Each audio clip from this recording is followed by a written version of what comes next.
Hey, welcome back. This is Steve Sexton. You know, in our next segment, we have Paula Shaw, our transition therapist. Remember, she's the best-selling author of Grief, When Will the Pain Ever End? Now, recently, whether it be Paris, France, Nice, France on Bastille Day, in Germany, Baton Rouge, or Dallas, we're seeing all these terrorist acts. And you know what? People aren't really feeling empathy or sorrow for people, but you know what? They're getting more and more fearful. So we have Paula Shaw here to, you know what, help us deal with this and learn what's going on and understand what's happening so we don't become fearful around our surroundings and so we can go live a quality life. Paula, welcome to the show. Hi, Steve. So good to be here always. You know what, actually, when we talked about this, I was so excited for you to come on the show because I know people who are concerned about traveling all over the world. Oh, they're concerned yes. about just going out because they think it might happen to them. You know what, besides the obvious reasons, what are some of the other dangers of having so many people focused on a tragedy and these terrifying events? Yeah. Well, quantum physics has taught us that everything in the universe is made of energy, right? Energy vibrating at different frequencies. When everybody on the planet is focusing on one thing, and especially if they're focusing fearful, negative energy, you see where I'm going with this? This cloud of negative energy can actually grow, and that it becomes more powerful. So whatever we feed our energy to grows, or whatever we give energy to grows. So we're actually feeding energy to just what we don't want.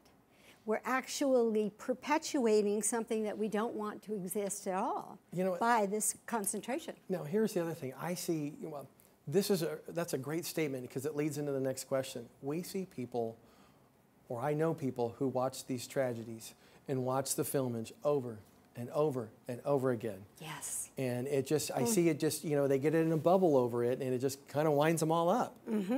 Exactly. And again, so see what they're doing, every time they watch that, the fear is growing. Every time they watch that, this, the impact of it is actually growing worse. And remember, your brain doesn't know the difference between what you visualize or what you're just seeing with your eyes and what's actually happening.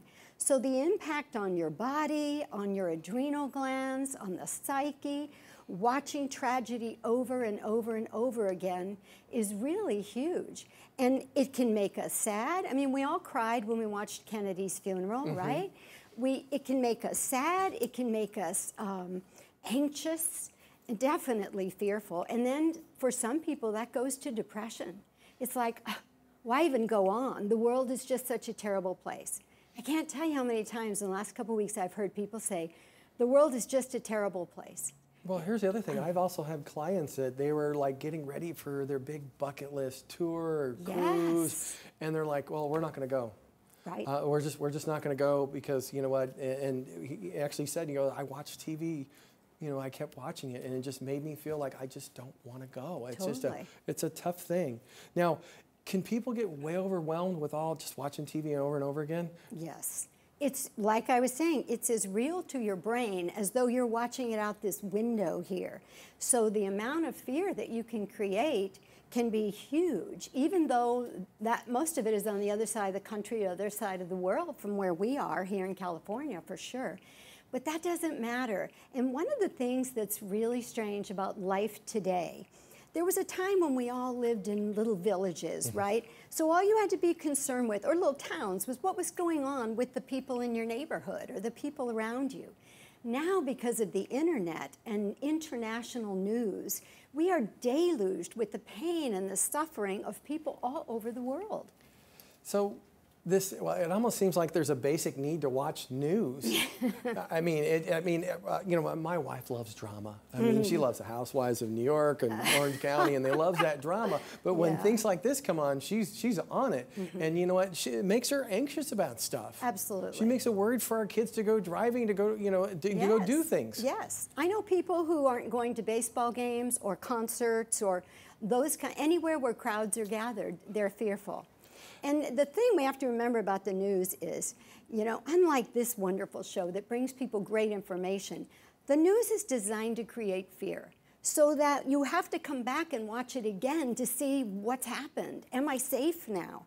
And most of the time, you're not safe because now there's a new tragedy that the news is giving you information about. So what you're saying is the news is just sucking us in like another addiction? It's a very good point. I mean, and may I say to our listeners, absolutely do not watch news before you go to sleep at night. That's the worst thing you can do, because the last thing you put into your consciousness, your brain is going to work with all night long. So the most powerful thing we can do is focus on something positive before you go to sleep. Take yourself to your happy place. Do some maybe nice, relaxing breathing exercises. That comes next. You talked about a few things here, Yes. but what other things can people do to take care of themselves during these troubling times to not get caught up in all this and get Yes. fearful and anxious? Well, number one, turn off the news. Once you know what's going on, you don't have to keep seeing it over and over and over again. Know that you're actually doing more harm than good to yourself if you do that. And secondly, focus on positive things. There are so many wonderful things going on in the world. There are so many wonderful people. And at first, sometimes it has to be a conscious effort.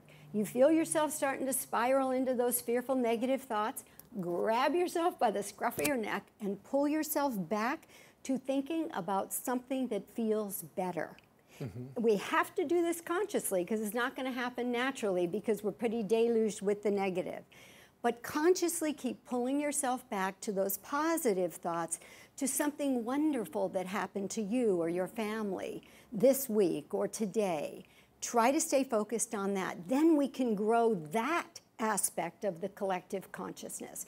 The joy, the love, the peace, the appreciation of life. Gratitude is a great antidote to fear. Think of all the wonderful things you have to be grateful for and all the things that are working. So consciously take that turn and focus on the things that give you joy. And in your conversations, try not to keep talking about the scary stuff.